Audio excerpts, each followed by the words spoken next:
तर पिंपरी चिंचवड महापालिकेच्या waste to energy प्रकल्पाची ही एक इमारत आहे आणि मोशी कचरा डेपोमध्ये ती इमारत उभी आहे। कचऱ्याचा डोंगर इमारतीला लागून आहे। 2-3 दिवसांपासून अतिवृष्टी सुरू आहे आणि भूस्खलन झाल्यासारखी परिस्थिती निर्माण झाली आहे। इमारतीमध्ये अंदाजे 20 कामगार होते, त्यातील 5 कामगार सुखरूप बाहेर पडले। 15 कामगार अजूनही अडकून आहेत। त्यांच्याशी आपला संपर्क झालेला आहे आणि एनडीआरएफ आणि अग्निशमन पथकाकडून बचाव कार्य सुरू आहे। सुदैवाची गोष्ट म्हणजे अडकलेल्या कामगारांना बाहेरून आवाज दिल्यानंतर ते प्रतिसाद देत आहेत।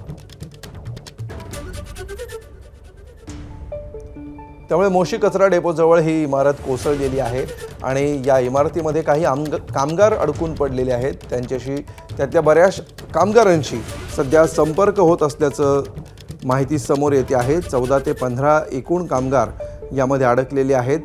5 ते 6 जणांची सुखरूप सुटका करण्यात यश आलेलं आहे आणि अडकलेल्या कामगारांना सध्या वाचवण्याचं काम सुरू आहे। आणि अधिक माहिती घेऊया, आमचे प्रतिनिधी मिकी घाई सध्या आपल्या सोबत आहेत। मिकी, कशा प्रकारे बचाव कार्य सुरू आहे, काय अपडेट्स आहेत?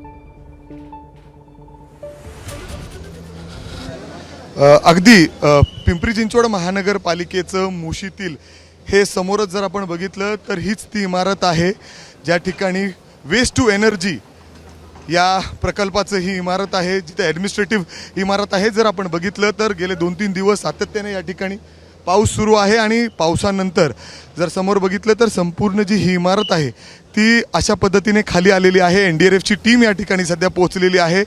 जी माहिती मिळालेली होती त्यानुसार जवळपास 20 लोक आतमध्ये अडकलेली होती, त्यानंतर 4 जण त्यातून बाहेर आलेली आहेत। 15 जण अजूनसुद्धा 15 ते 16 जण अजूनही या इमारतीमध्ये अडकलेली आहेत।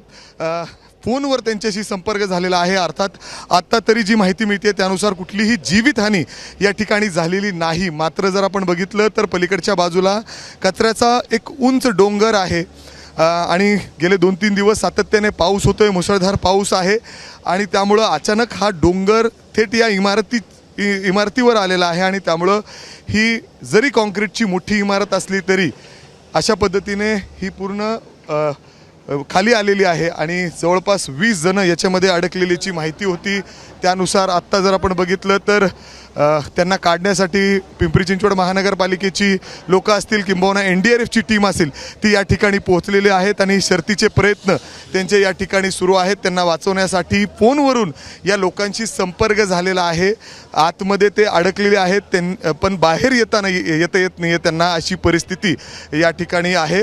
आपण बघतोय पिंपरी चिंचवड येथील मोशी जी आहे, मोशी परिसरातील वेस्ट टू एनर्जी हा प्रकल्प या ठिकाणी आहे कचऱ्याचा आणि त्याची ही ॲडमिनिस्ट्रेटिव्ह इमारत आहे।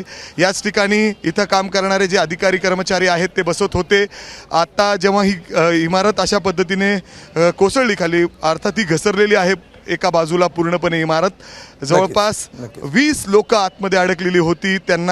त्यातील 4 लोक वरून बाहेर आलेली आहेत। मात्र आत्ता जर आपण बघितलं तर ही इमारत अक्षरशः कुठल्याही क्षणी अजून इकडच्या बाजूला सरकू शकते। आतमध्ये जे लोक आहेत ते अर्थातच त्यांचा जीव अजूनसुद्धा धोक्यातच आहे, पण आतमध्ये आत्ता तरी ते सुखरूप आहेत आणि काढण्यासाठी सरतीचे प्रयत्न या ठिकाणी एनडीआरएफची टीम दाखल झालेली आहे। पिंपरी चिंचवड महानगरपालिकेची टीम असेल, अग्निशामक दलाची ती देखील दाखल झालेली आहेत आणि अशा पद्धतीने आता संपूर्ण टीम शर्थीचे प्रयत्न करतायत। या 15 ते 16 लोक जे आतमध्ये अडकलेले आहेत त्यांना बाहेर काढण्यासाठी, आतमध्ये पलीकडच्या बाजूला जाण्यासाठी आणि ह्या प्रयत्नांना कधी यश येतं यावर आपलं लक्ष असेल। तूर्त धन्यवाद मिकी या सविस्तर माहितीबद्दल।